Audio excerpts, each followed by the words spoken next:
또 22절에서 27절까지 말씀입니다. 고린도전서 12장 12절 그리고 22절에서 27절까지 말씀을 우선 12장 12절을 한 목소리를 한번 읽어봅시다. 몸은 하나인데 많은 지체가 있고 몸의 지체가 많으나 한 몸임과 같이 그리스도도 그러하니라. 그리고 22절에서 27절까지 번갈아서 한번 같이 읽읍시다. 한 목소리로 시작. 그뿐 아니라 더 약하게 보이는 몸의 지체가 도리어 요긴하고 우리가 몸에 덜 귀히 여기는 그것들을 더욱 귀한 것들로 입혀주며 우리 아름답지 못한 지체는 더욱 아름다운 것을 얻느니라. 그런즉 우리 아름다운 지체는 그럴 필요가 없느니라. 오직 하나님이 몸을 고르게 하여 부족한 지체에게 귀중함을 더하사 몸 가운데서 분쟁이 없고 오직 여러 지체가 서로 같이 돌보게 하셨느니라. 만일 한 지체가 고통을 받으면 모든 지체가 함께 고통을 받고 한 지체가 영광을 얻으면 모든 지체가 함께 즐거워하느니라. 너희는 그리스도의 몸이요 지체의 각 부분이라. 아멘. 살아계신 아버지 하나님, 주의 말씀 앞에 섰습니다. 우리의 마음을, 많은 곳에 흩어져 있는 분주한 우리들의 마음을 주의 말씀 앞에 가난하고 겸손하게 만들어주시고 세밀하지만 분명한 주님의 음성을 우리 각자에게 주시는 그 말씀을 듣고 깨닫고 누리는 은혜가 있게 하여 주옵소서. 감사하며 예수님 이름으로 기도드립니다. 아멘. 한번 따라합시다. 거룩한 공회와 성도가 서로 교통하는 것을 믿습니다. 거룩한 공회와 성도가 서로 교통하는 것을 믿습니다 하는 제목으로 오늘 읽었었던 본문 고린도전서 12장, 사실 12절부터 27절까지 다 말씀인데 좀 길어서 나누어서 읽었습니다. 말씀의 은혜를 나눕시다. 사도신경이라고 있습니다. 여러분들 암송하는 친구들도 많이 있겠지만 교회에서 우리는 무엇을 믿는가 하는 것을 일목요연하게 정리해 놓고 우리가 믿음의 고백으로 암송하는 그런 글입니다. 이 사도신경, 그러니까 신경통? 어디가 아픈 건가? 할 수 있는데 그런 게 아니죠. 신경, 그러면 우리의 믿음을 글로 고백하는 것을 말합니다. creed라 그러죠. 그래서 이 사도신경이라는 것이 만들어진 그 배경이 무엇이냐 하면, 사실 성경에 이렇게 기록되어 있는, 아니면 예수님이 하신 말씀은 아닙니다만은, 교회가, 초대 교회가 이제 세워지고, 사실은 처음에 교회라는 것은 핍박과 고난 가운데 있던 이 소수의 외면당하는 사람들의 종교였거든요. 신기하죠? 기독교는 처음부터 많은 사람들이 환호하던 그런 이야기가 아니었어요. 그런데 이런 미스테리가 있을까요? 그 짧은 시간에 정말 그 종들이나 믿고 소외받던 이방인들만 믿을 것 같던 그 예수님의 이야기가 로마 제국 전역을 덮게 됩니다. 그렇게 해서 300년도 안 되는 시간 안에 로마 제국에서 공식적으로 인정받는 하나의 종교로 인정을 받고, 더 나아가서 잠시 후에는 아예 로마의 국교가 되어버리는, 오늘날 그러면 팍스 아메리카나 그러잖아요. 그 세계에 이렇게 미국처럼 힘있고 능력 있는 나라가 어디 있습니까? 미국의 영향력은 이 국토를 넘어서는 지대한 것이죠. 그래서 당시 로마 제국 시대에는 이 팍스 로마나 하는 이 로마 제국의 영향력은 오늘날 미국의 그것을 훨씬 넘어서는 그런 것이었습니다. 그래서 대체 무슨 비결로 이 소외받는 사람들의, 그들의 구원자 예수 그리스도의 이야기가 로마를 덮었을까? 그래서 처처에 교회들이 세워지고 많은 사람들이 이방인뿐만 아니라 로마 교회들도 세워지고 하면서 부흥하게 되었는데, 처음에는 그것이 좋았는데 시간이 지나니까 이름은 교회라고 하고 자기들도 다 예수님을 따른다고 하는데 이 다른 이야기들이 나오기 시작하는 거예요. 들여다보니까 실제로는 예수님을 구주라고 나의 주님이라고 고백하지 않는 곳들도 생기고, 또 예수를 따른다고 하는데 예수님의 말씀, 이 성경 말씀을 진리로 지키지 않고 왜곡하거나 반대하는 그런 무리들도 많이 있더라는 거예요.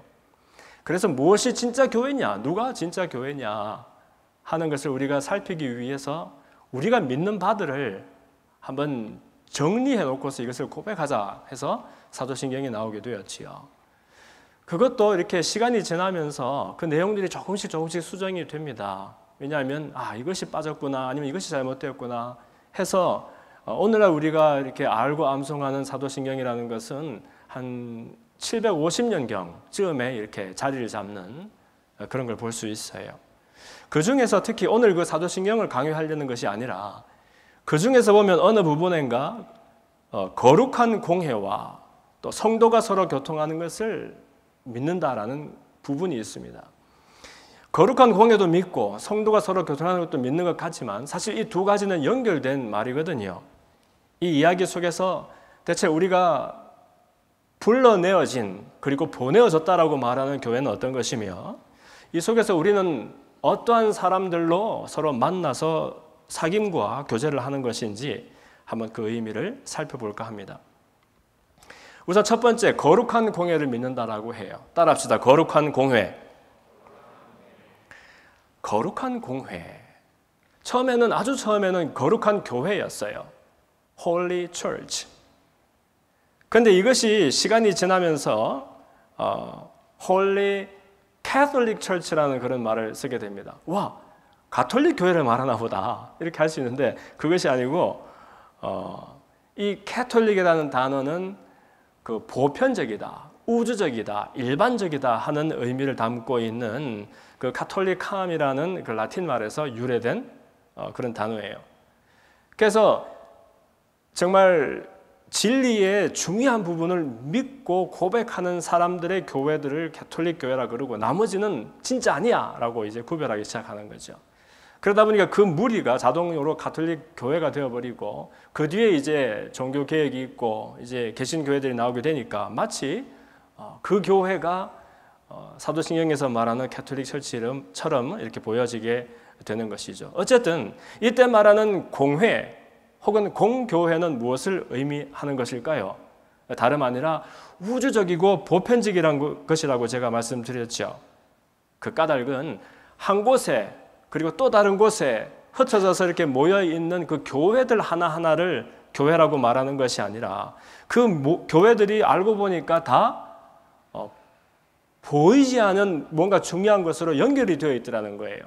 그래서 그 전체적인 교회, 보편적인 교회를 우리는 믿는다 하는 그런 고백이 되는 거죠. 여러분, 교회라 그러면 어떤 이미지가 여러분 머릿속에 딱 떠오르십니까? 지금 제가 해볼게요. 교회, 무슨 이미지가 떠오릅니까? 대부분 우리가 이 정도는 알고 있어요. 교회는 건물이 아니라 합디다. 그러니까 건물이 아니라 그 속에 모여있는 같은 믿음을 고백하는 사람들의 모임이라고 들었습니다. 그 정도까지는 다 알고 있어요. 그런데 그럼에도 불구하고 교회라 그러면 나도 모르게 내 머릿속에 이미지가 어떤 유형적인 어떤 그림이 떠오르게 되어 있다는 거예요. 그 그림이 뭐냐 하면 그것이 사람이 모이는 어떤 모임이든 아니면 그 교회 안에서 어떤 역동적으로 예배를 드리고 찬양을 하고 무슨 봉사를 하는 일이든 하여튼 어떤 그림이 우리 머릿속에 이미지가 되어서 떠오른다는 것이에요. 그런데 하긴 우리 교회라는 이 한자어 우리말을 보면 가르칠 교, 모일 회, 그러니까 진리를 가르치는 모임이니까 그럴 것 같아요. 모임이잖아요. 어쨌든 눈에 보이는 모임. 그런데 이 교회라는 의미를 뜻하는 이 헬라어 그리스 말을 보면 에클레시아라는 단어가 있는데 이 에클레시아라는 것은 하는 것은 무엇으로부터 하는 거예요. from 같은 거예요. 에클레시아, 클레오 하는 말은 불러낸다는 것을 말하는 거거든요. 어떤 사람들이 있는데 그 사람들이 어디에 있든지 하여튼 있는 그 자리에서 일부러 불러내는 그 일을 에클레시아라고 해요. 불러내서 모으든지 흩어든지 그건 나중 일이고 하여튼 불러내는 그 일 자체를 말합니다. 그러다 보니까 불러내는 그 누가 불러내느냐, 왜 불러내느냐, 하여튼 그 불러내는 의미 자체가 중요한 교회의 그림, 곧 무형적인 이미지가 된다는 것이지요. 그래서 교회는 우리가 모여서 우리가 만드는 어떤 모임이 아니에요. 우리가 모여서 야, 우리가 모였으니까 일부러 한번 더 좋게 만들어보자. 아니면 왜 교회가 우리끼리 모여서 만드는데 왜 성에 안 차지? 뭐 이런 것이 아니라 우리가 만들고 우리가 모이는 것이 아니라 우리는 있던 자리에 있었던 사람들인데 somebody else가 누군가가 일부러 나를 거기서 끄집어내는 거예요. 에클레시아. 끄집어낸 다음에 다시 모으든 다시 흩어버리든 그건 나중 일이고 끄집어냄을 받은 사람들, 그 부르심 안에서 연결되어 있는 모든 것들이 바로 이 우주적인 교회, 거룩한 공교회가 된다는 거예요. 아시겠죠? 알까 말까 뭐 긴가민가는 하지만 어쨌든 이해는 좀 되시겠죠? 아, 유형적인 그림이 아니라 무형적인 그림이구나. 왜 거룩한 교회라고 합니까? 그런데 이 거룩이라는 것은 우리는 거룩 들으면 나쁘지 않고 거짓말하지 않고 또 아주 막 그 단어 홀리처럼 정말 그렇게 거룩하고 점잖아야 될 거라고 생각하는데 사실은 진짜 거룩이라는 말의 의미는 구별되는 것을 말해요. 그렇지 않은 것과 구별되는 것. 그래서 많은 사람들이 아까 말한 것처럼 보이는 것에 매이고 그 속에서 내가 좋아하는 것들 때문에 좋아하고 내가 힘들어하고 어려워하는 것들 때문에 싫어하고 하는 그런 것에 매여 있는 것으로부터 구별되는 것. 어떻게 보면 구별되라고 끄집어냄을 당한 사람들의 이야기가 바로 거룩한 교회의 이야기가 된다는 거죠. 이제 알겠죠? 우리 교회가 그냥 이 웨스트 라파에서 뚝 떨어진 세상에 하나밖에 없는 교회가 아니라 하나님의 우주적인 교회, 보편적인 교회, 보이지 아니하는 그 불러냄에 엮여있는 모든 교회들 속에 위치하고 있는 우리라는 것을 아는 것이 중요한 거예요. 그래서 요한계시록 7장 9절 10절 말씀을 보면은 하나님과 그리고 그 옆에 앉아 계신 어린 양 앞에 많은 무사람들이 모여서 찬송하는 그런 장면이 나옵니다. 이 교회죠. 그런데 그때 묘사가 어떻게 되느냐? 이 일 후에 내가 보니 각 나라와 각 족속과 각 백성과 각 방언에서 아무라도 능히 셀 수 없는 큰 무리가 나와서 흰옷을 입고 손에 종려나무를 들고 보좌 앞과 하나님 보좌를 말합니다. 어린 양 앞에서 예수 그리스도를 말합니다. 그 앞에 서서 큰 소리로 외쳐 가로되 구원하심이 보좌에 앉으신 우리 하나님과 어린 양에게 있도다 라고 찬송하고 있는 거예요. 우와, 우리가 알고 익숙하고 친하고 가까운 사람들만 주님 앞에 서서 찬송하는 것이 아니라 우리가 본 적도 없고 달라서 불편하고 또 뭡니까? 이 서로 이렇게 연결된 것을 느끼지도 못할 것 같은 각 나라에서 온 사람들, 각 족속에서 온 사람들, 각 백성으로부터 심지어 언어와 문화가 다른 그 각 방언에서 온 사람들이 다 함께 하나같이 한 목소리로 어린 양과 하나님의 보좌 앞에서 찬양을 하더라 하는 것이에요. 이것이 바로 거룩한 교회를 믿는 사람들이 가져야 할 교회에 대한 무형적인 이미지가 된다는 거죠. 그리고 목사님 그러면은 거룩한 공회는 알겠는데 성도가 서로 교통하는 건 뭡니까? 따라합시다. 성도가 서로 교통하는 것과 차를 타고 어딜 가는 건가? 교통하는 것? 네. 그런 교통이 아니고 서로 연결되어서 교제하고 사귀고 인터랙션이 일어나는 일을 말하는 것이지요. 그래서 이 성도라는 것은 이 saints 혹은 believer 하는 것은 사실은 이것도 교회가 우리가 모여서 만드는 것이 아닌 것처럼 성도에 속하는 그 일도 사실은 사람이 사람을 향하여 하는 일이 아니라는 것이 중요합니다. 왜냐하면 우리가 하나님의 백성이 되고 거룩한 성도들이 되었을 때 그 유일무이한 조건은 무엇이었냐 하면 우리 속에 하나님을 하나님으로 예수 그리스도를 주인으로 고백하는 그 고백이 있었기 때문에 그것으로 우리가 하나님의 자녀들이 되고 거룩한 성도들이 된 거였거든요. 혹시 어떤 고백인지 기억나는 사람? 힌트는 마태복음 16장에 나오는데 우리에게 대체 어떤 고백이 생기면 우리가 하나님의 백성이 되고 거룩한 성도가 되는 걸까요? 생각나는 사람, 생각났는데 오늘 겸손하게 그냥 그거 이렇게 얘기하고 있는 거죠. 네. 시몬 베드로가 예수님 앞에 사실 자기도 모르게 고백했던 놀라운 고백이 하나 있잖아요. 내가 누구냐 하니까 사람들은 이렇다고 저렇다고 선지자라고 말하던데요. 그거 말고 너희들은 나를 누구라 하느냐 하니까 베드로가 엄청난 고백을 해버립니다. 주님은 그리스도시요 살아계신 하나님의 아들이십니다. 이 고백을 듣고 예수님이 너무 감격과 감동을 경험하시면서 바요나 시몬아 네가 복이 있도다.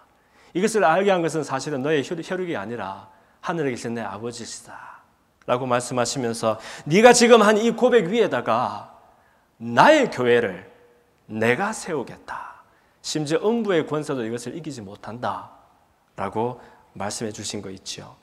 저와 여러분은 하나님과 내가 어떻게 연결된 것을 알 수 있느냐, 내가 어떻게 하나님의 거룩한 성도인 것을 알 수 있느냐 하면 바로 이 고백이 내 속에 있느냐 없느냐 하는 그거 하나로 우리는 알 수 있게 되는 겁니다.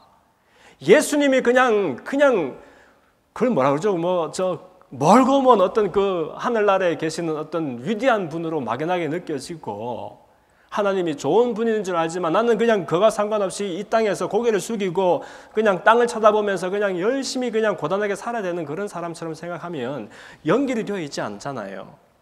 그러나 그 예수님이 나에게 주인 되신다. 그리스도이시요 주가 되신다.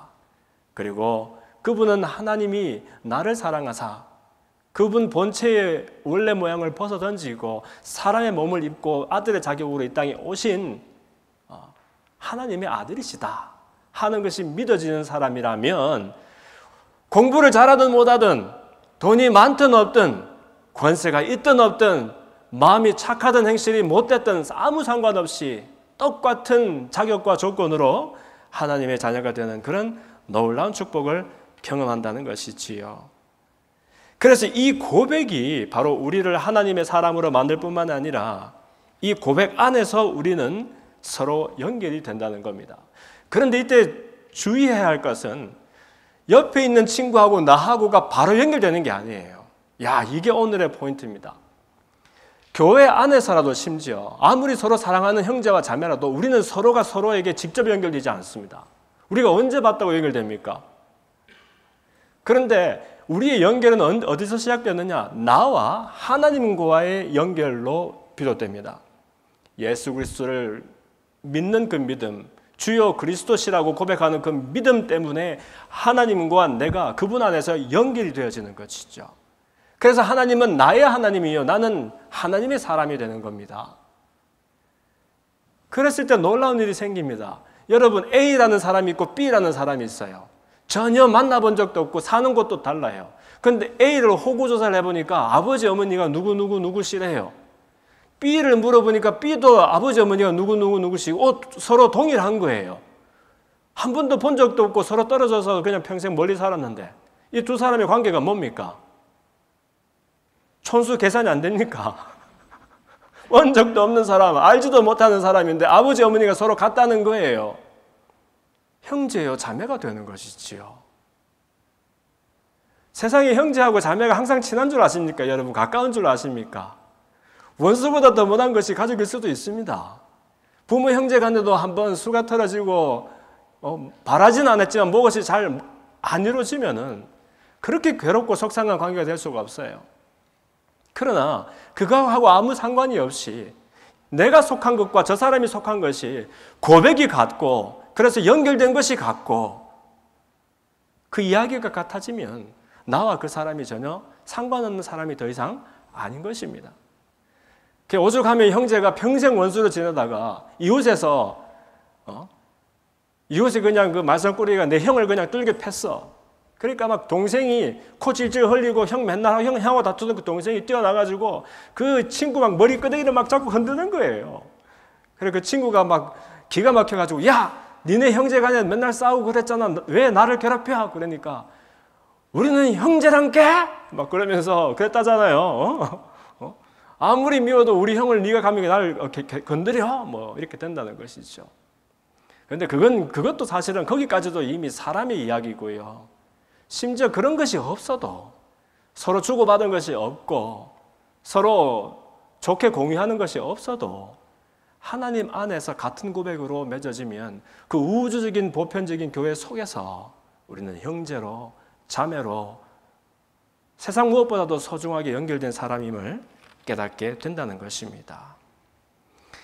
그래서 오늘 본문 말씀을 보니까 이 고린도전서는 사도 바울이 분쟁을 경험하고 있고 관계 속에서 어려움을 경험하고 있던 이 고린도 교회를 향해서 마치 사람의 한 몸을 이렇게 빗대어서 묘사를 하면서 왜 우리가 서로가 서로에게 소중할 뿐만 아니라 서로가 서로에게 반드시 있어야만 하는 이 indispensable이라 그러죠. 너무너무 중요하고 요긴할 수밖에 없는 지체들인가 하는 것을 잘 설명하고 있다는 거예요. 본문 12장 12절을 보니까 몸은 몇 개라고요? 하나인데, 근데 하나의 몸이라도 그 안에 많은 지체가 있다는 겁니다. 그런데 지체는 너무너무 많지만 그래도 여전히 한 몸이라는 것이지요. 그러면서 비유를 들었었잖아요. 헬라인, 유대인 무슨 상관이 있냐? 사람들한테, 당시 사람들한테 너무너무 중요한 일이었어요. 어떻게 헬라 사람과 유대 사람이 서로 상종을 할 거면 관계가 맺어질 수 있겠어요? 그 당시에 또 노예제도가 있던 그 시절에 종과 자유인이 어떻게 하나로 묶어질 수 있겠느냐는 거예요. 그러나 한 성령 안에서 한 세례를 받고 또 그 한 성령을 함께 마시게 되었으므로 지체는 여럿이지만 한 몸을 이룬다라고 아름답게 묘사하고 있는 겁니다. 그러면서 마치 주일학교 아이들이 와서 여전히 질문을 던지면 대답이 될 수 있을 만큼 바울이 친절하게 묘사를 해줘요. 생각을 해보아라. 만약에 몸에 눈이 한 10대 개가 있다고 하자. 눈만 10대 개가 있다고 하자. 코는 없다고 하자. 그러면 더 잘 볼 수 있을지 몰라도 맛있는 냄새를 어떻게 맡을 것이냐 하는 것이죠. 그 코가 10대 개가 있다고 하자. 그러면 맛있는 냄새를 맡을 수는 있을지언정 어떻게 맛있는 밥을 먹겠느냐는 거였어요. 입이 없으면. 그리고 더 중요한, 우리 지체 중에 보면 더 중요하게 보이는 지체가 있지요. 우리 머리가 얼마나 중요하겠습니까? 그리고 손발이 얼마나 중요하겠습니까? 그런데 이 중요하게 보이는 지체들이 덜 중요하게 보이는 혹은 연약하거나 아픈 지체들을 향하여 너는 왜 자꾸 덜 중요한 것이 거기 한 몸에 붙어 있느냐라고 말할 수가 없는 것이, 똑같은 지체들이 모여서 어떻게 온전한 몸을 이룰 것이며 아무리 요긴하고 튼튼한 지체들이 있다 손치더라도 다른 지체들이 연약하고 아픈 가운데 있는데 어떻게 건강한 몸을 경험하며 즐거움을 누리겠느냐라고 질문을 하고 있는 것이죠. 그러면서 우리는 서로가 서로에게 너무너무 소중하고 없어서는 안 되는 그런 중요한 지체들이다. 특히 건강한 몸을 이루기 위하여라고 말을 하고, 거기서 한 걸음 더 나아가서 이런 말도 합니다. 그 정도가 아니라는 거예요. 그 정도가 아니다. 22절을 보면 그뿐 아니라 더 약하게 보이는 몸의 지체가 오히려 더 요긴하다라고 말하고 있는 거예요. 이건 조금 센세이션한 그런 말입니다. 아니, 똑같이 귀중하다 그러면 이해가 되잖아요. 손과 발이, 그리고 이 속에 있는 장기가 모두 무엇이 더 중요하고 덜 중요한 것이 똑같이 중요하다 그러면 이해할 수 있잖아요. 근데 그 정도가 아니고 우리가 봤을 때 더 중요하게 보이는 지체, 더 튼튼하고 건강한 지체, 심지어 우리가 봤을 때 마음에 들고 아름다워 보이는 그 지체보다 오히려 더 연약하고 더 볼품이 없고 더 속색이는 그 지체가 우리에게 더 요긴하다는 거예요. 그건 왜 그럴까요? 왜 indispensable하다는 말을 쓸까요? 그것은 몸이 건강하지 아니한 몸이 건강하게 되어지는 그것이 이미 건강한 몸에서 그 건강한 즐거움만 누리는 것보다 더 큰 의미가 되고 한 몸으로 불러준 이유가 되기 때문에 그렇다는 거예요. 만약에 하나님이 우리에게 좋은 것만 다 선물하시려고 그러면 우리처럼 이렇게 주실 필요가 없죠. 우리 요즘에 혈압도 오른다, 팔다리도 아프다, 그러니까 무릎이 쑤신다 이런 말을 하는데, 하나님 우리를 사랑하시면 그냥 손만 한번 딱 그냥 소리를 내가지고서 우리를 너무너무 그냥 완벽하게 팔다리도 튼튼하고 아픈 곳 하나 없이 그렇게 만들어 주셔야 되잖아요. 그러면 우리가 더 찬미가 되겠죠. 하나님 나를 이렇게 완벽하게 만들어 주셔서 너무 감사해요. 그럼 다 로봇을 만들고 말지. 아니면 전부 그냥 무슨 연예인이나 그런 운동선수처럼 만들어버리고 말죠. 그것이 아니라 사실 진정한 찬미는 언제 나옵니까? 내가 아팠는데, 연약함 때문에 고통을 당했는데, 그러나 그 연약한 것이 온전하게 되어지는 그 과정 속에 하나님을 찬미하는 이야기들이 나오게 된다는 거예요. 설사 결국 온전해지지 못했어요. 설사 건강함을 회복하지 못했어요.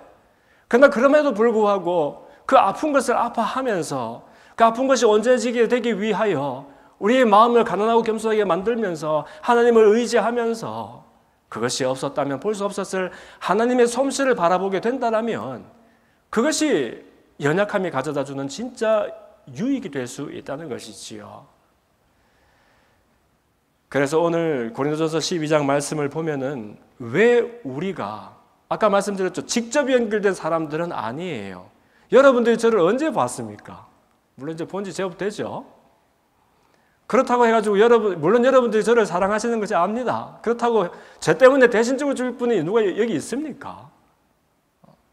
그리고 우리 교회가 너무너무 좋은 교회라고 저도 압니다. 교회 생활할 때마다 얼마나 기쁨과 감사가 넘치는지 모르겠어요. 그러나 대체 얼만큼 좋으면 충분히 좋은 것이며 또 안 좋으면 얼만큼 안 좋아야 충분히 안 좋은 것입니까? 그래서 우리는 사실 서로 연결되기 이전에 각자 따로 끄집어내어서 불러내어진 사람들이라니까요. 그러나 우리 교회의 표어처럼 끄집어내어진 사람들이지만 그러나 주님께서 하나의 몸을 이루어서 가도록 보내어진 사람이기도 하지요. 이때 우리가 어딘가로 보내어질 때 이미 직접적으로 연결이 되었기 때문에 한 몸을 이루어서 보내어지는 것이 아닙니다. 우리는 각자 따로 하나님께 받은 것이 있을지도 몰라요. 그러나 하필 내가 그분과의 고백이 내 옆에 있는 사람의 하나님과의 고백과 같기 때문에 교회는 사람들이 모여서 우리가 사람이 만들어가는 곳이 아니라 하나님께서 일부러 끄집어내신 그 부르심으로 연결되는 무형의 어떤 것이라고 말씀하시니까 그 고백 안에서 연결되어진 우리들이라는 거예요. 그리고 그 연결과 그 관계가 사실 우리를 온전한 한 몸으로 이뤄가는 것이지 내가 당신이 좋아서 못 살겠어요 라든지 우리 교회는 막 지나치게 너무 좋아요 라든지 아니면 우리 교회에 있는 성도들은 나한테 너무 친절하고 사랑이 많고 내가 밖에서 힘들다가도 그 사람들만 보면 위로를 얻고 물론 좋죠. 우리 교회가 그렇잖아요 지금. 그러나 그 좋은 것들로 우리가 연결되어져 있고 관계가 맺어져 있는 것은 아니라는 것입니다. 그래서 저는 우리 교회가 한없이 좋지만 한없이 귀하지만 그렇다고 해가지고 막 너무 좋아서 기절초풍하고 그러지는 않아요. 뭐 좋은 것은 뭐 이미 좋은 것이고 사실 사람이 좋을 때는 왜 좋습니까? 좋아서 좋은 거예요. 좋은 이유들이 많고 안 좋을 이유들이 좀 적어서 좋은 것이라니까요. 그러면 반대로 지금 우리가 참 좋아서 참 힘들다 할 정도로 그 좋은 이유들이 어느샌가 하나둘 사라지기 시작하고 우리가 안 좋을 수밖에 없는 이유들이 하나둘씩 우리 속에 다가온다면 그럼 그때는 어떻게 하시겠습니까? 지금은 좋을 이유밖에 없고 안 좋을 이유도 없는 것 같고 그래서 그냥 너무 좋은데 그런데 이제 좋다고 말하는 그 이유와 조건들은 다 사라지고 없고 우리를 힘들게 할 만한 그런 요소들만 한 개씩 두 개씩 생긴다면 그때는 다시 또 힘들어서 살겠다 막 그렇게 하면서 우리가 한탄하겠습니까? 그러므로 교회는 좋은 관계들로 직접 연결되는 사람들의 모임이 아닙니다. 하나님이 나에게 주신 사랑과 은혜가 말로 다 할 수 없이 놀라워서 예수님이 그 사랑을 십자가 위에서 내 대신 아버지의 사랑을 확증해 주신 그 은혜가 놀라워서 그분이 내 인생의 주인이요 하나님의 아들이라고 고백하는 그 고백 때문에 내가 하나님과 연결이 되어지고 그 똑같은 고백을 소유하고 똑같은 하나님을 같은 아버지로 섬기는 사람들 간에 무형의 관계가 맺어지고 그 속에서도 여전히 사람은 연약하고 죄가 많고 이 속에서는 늘 쓴물이 올라오니까 원하진 않지만 때로는 나도 모르게 찌르기도 하고 상처를 주기도 하고 또 힘들게도 하고 그런 일들이 없을 수는 없지만은 그러나 그런 속에서도 사람이 묶어놓은 연결의 끈이 아니라 고백으로 연결되어 있는 이 우주적인 교회 속에 우리가 속해 있다 보니까 여전히 서로가 서로에게 귀하고 서로의 연약함이 나에게 감사가 될 수 있다는 것이지요. 저는 왜 우리가 이렇게 꼭 많은 지체들이 다양한 지체들이 연결돼서 한 몸을 이루는지를 한번 살펴본 다음에 말씀을 맺을까 합니다. 여러분, 왜 우리가 기왕이면 똑같은 아름다운 사람들, 또 서로가 서로에게 편안하고 또 즐거움을 주는 그런 사람들끼리 모여서 몸을 이루게 하시지, 달라도 이렇게 다를 수가 없고 또 서로에게 때로는 상처도 주고 아픔도 주고 이렇게 약점이 많은 사람들을 왜 일부러 모아서 한 몸을 이루게 하실까? 첫 번째로 그 이유는 우리는 서로가 서로에게 거울로 필요한 사람들이기 때문에 그렇다는 것입니다. 그저께 엘린 모임에서 이 말을 한 적이 있어요. 사람은 다 볼 수 있대요. 시력이 있는 사람은 세상 모든 걸 다 볼 수 있대요. 딱 한 가지 못 보는 것이 있습니다. 무엇이에요? 자기 스스로는 못 봐요. 거울 보면 볼 수 있잖아요. 그렇죠. 그래, 거울 없이는 자기 스스로 볼 수가 없어요. 아무리 멀리 있는 곳도 우리가 가서 보면 되고요. 아무리 작은 것도 현미경으로 들여다보면 되지만 내 모습은 내가 볼 수가 없어요. 그래서 하나님이 원래 하나님 형상 따라 지어놓은 나의 모습은 어땠는지 모르지만 그 형상을 잃어버린 비참한 지경에 놓이는 내 진짜 모습은 스스로 볼 수가 없게 됐다는 거예요. 볼 수 있는 유일한 방법이 거울로 보는 것처럼 우리는 서로가 서로에게 거울로서 필요한 사람들이라는 거예요. 내 속에 무엇이 들어있는지 좋은 것인지 나쁜 것인지 볼 수 있는 방법은 다른 사람이라는 거울에 비춰보는 방법밖에는 없습니다. 내 마음이 속상할 때 왜 속상한지 알 방법은 없어요.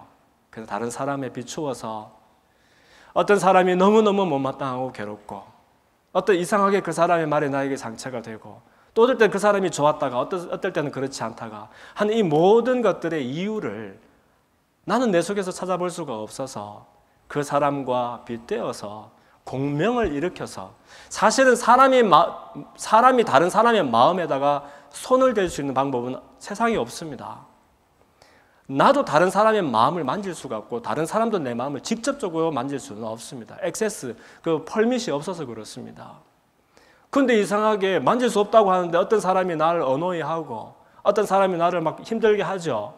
그 까닭은 그 사람이 내 마음을 그렇게 만든 것이 아니라 그 사람을 보면서 내가 보지 못하는 내 속에 있던 나를 괴롭히는 내가 좋아하지 아니하던 민낯을 보게 될 때 공명이 일어나서 보게 되고 화를 내고 분해하고 속상해하는 것입니다. 다른 사람은 절대 내 마음속에 들어와서 내 마음을 어찌하지 못합니다. 절망도 우울도 좌절도 온갖 우리가 생각하는 안 좋은 모든 것들이 다른 사람들이 내 마음을 만져서 그렇게 하는 것이 아닙니다.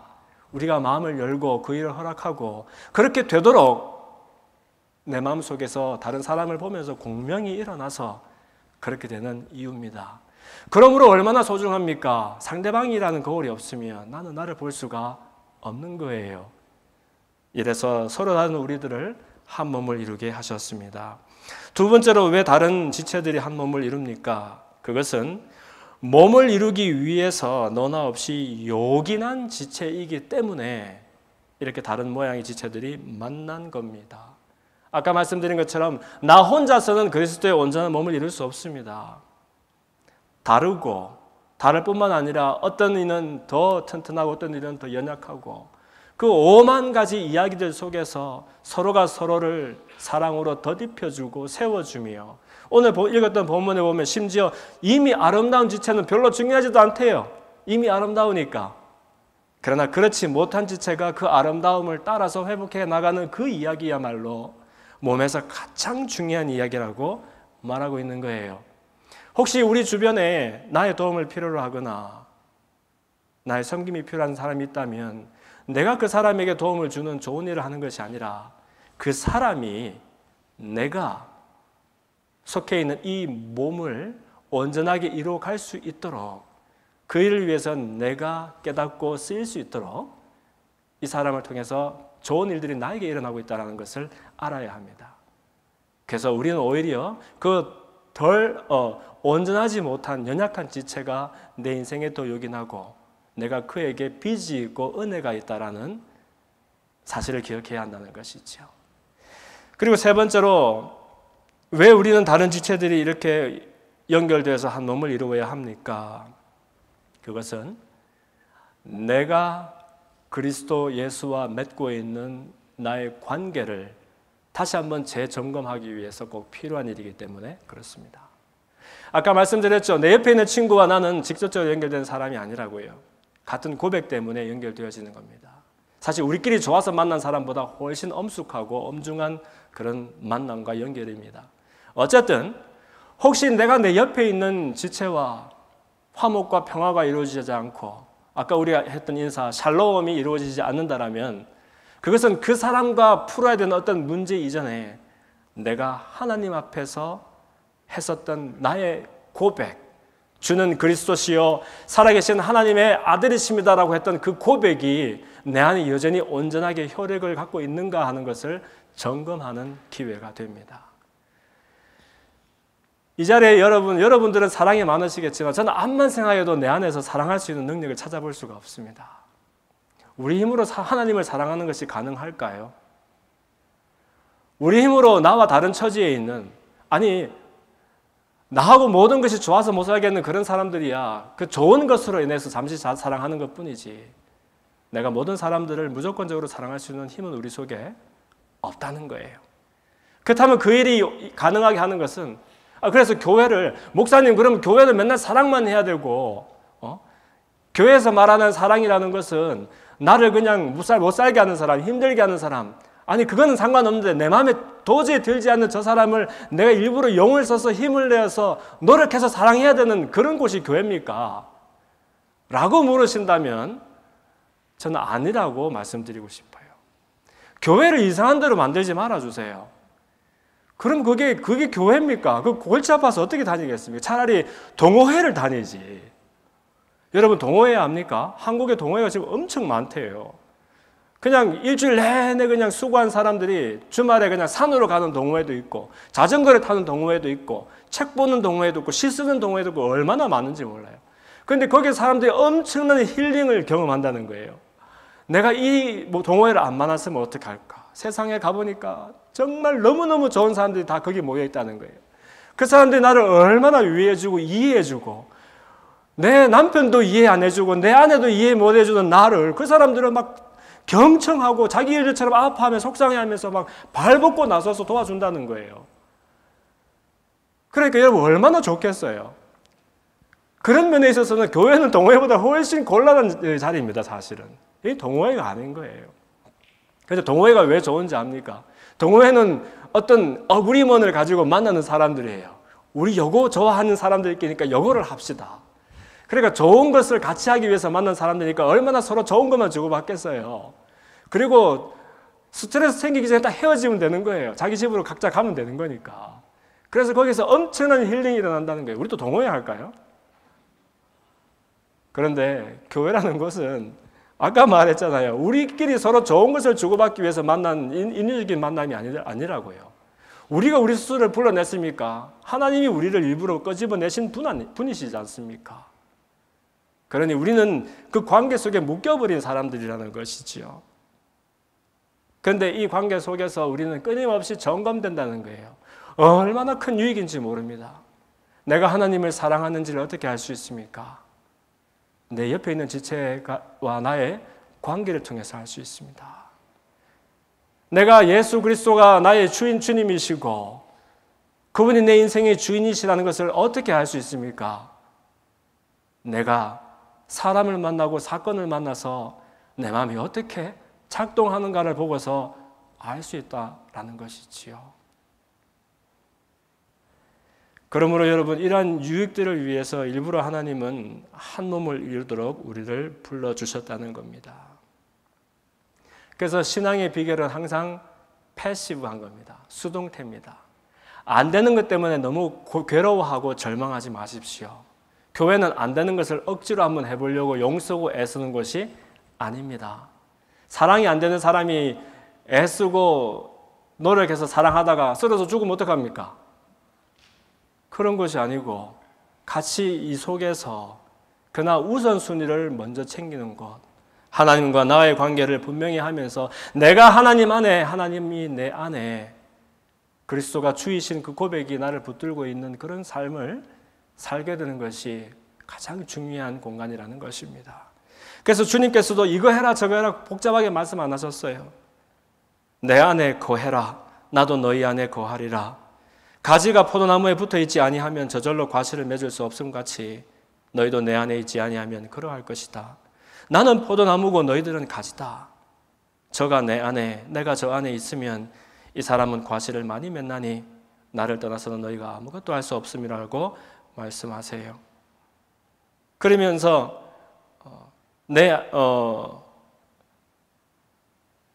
서로 사랑하라고 말씀하시죠. 요한복음 13장에 보면 새 계명을 너희에게 주노니 서로 사랑해라. 내가 너희를 사랑한 것 같이 너희도 서로 사랑해라. 너희가 서로를 사랑하면 비로소 모든 사람이 너희가 내 제자인 줄 알 것이다 라고 말씀하세요. 사랑을 안 하고 못하는 것이 1차적인 근본적인 문제가 아닙니다, 여러분. 그건 나중에 하면 됩니다. 그리고 억지로 안 되는 것을 막 억지로 해라고 그렇게 우리를 곤란하게 만들려고 하시는 주님의 말씀이 아니십니다. 사랑이 잘 안 되거든. 괜찮습니다. 그러나 주님 앞에 나아갈 일입니다. 주님과 나의 관계를 한번 들여다볼 일입니다. 내가 주님께 드렸었던 그 고백이 여전히 내 안에 유효한지 살펴보라고 우리들에게 좋은 선물을 주시는 것입니다. 그러므로 날마다 주님 앞에 나아가서 그분과의 뜨거운 사랑 안으로 들어가고 우리 힘으로 할 수 없고 하고 싶지도 아니한 많은 허다한 숙제들이 그나마 마치 실타래가 하나씩 풀려가듯이 저절로 쉽게 사라지는 그런 즐겁고 너무너무 쉽고 짐이 가벼운 그런 삶의 자리로 다 나가게 되기를 주님 이름으로 축원합니다. 살아계신 아버지 하나님, 은혜와 사랑을 감사합니다. 하나님께서 우리를 사랑하시는 그 사랑이 너무나 놀랍고 감사합니다. 이제는 하나님이 우리를 먼저 사랑하셨으므로 우리도 따라 하나님을 뜨겁게 사랑하기를 원합니다. 여러 다른 지체들을 한 몸을 이루게 하시고 그 속에서 하나님의 우리를 향하신 사랑을 확증하시고 우리의 고백을 정확히 하시는 하나님 감사합니다. 거룩한 공교회 속에 우리가 연결되어 있음을 믿습니다. 그 안에서 성도가 같은 고백을 나눈 우리 형제와 자매들이 서로 교통함을 믿습니다. 우리 힘으로 할 수도 없고 하고 싶지도 않은 많은 그 일들이 영원한 짐이 되지 아니하고 오히려 하나님께로 초점을 두고 우리 주 예수 그리스도의 사랑에 무게중심을 두어서 하나씩 하나씩 쉽게 풀려나가는 우리들의 생애가 될 수 있도록 은혜를 베풀어 주옵소서. 감사합니다. 예수님 이름으로 기도합니다. 아멘.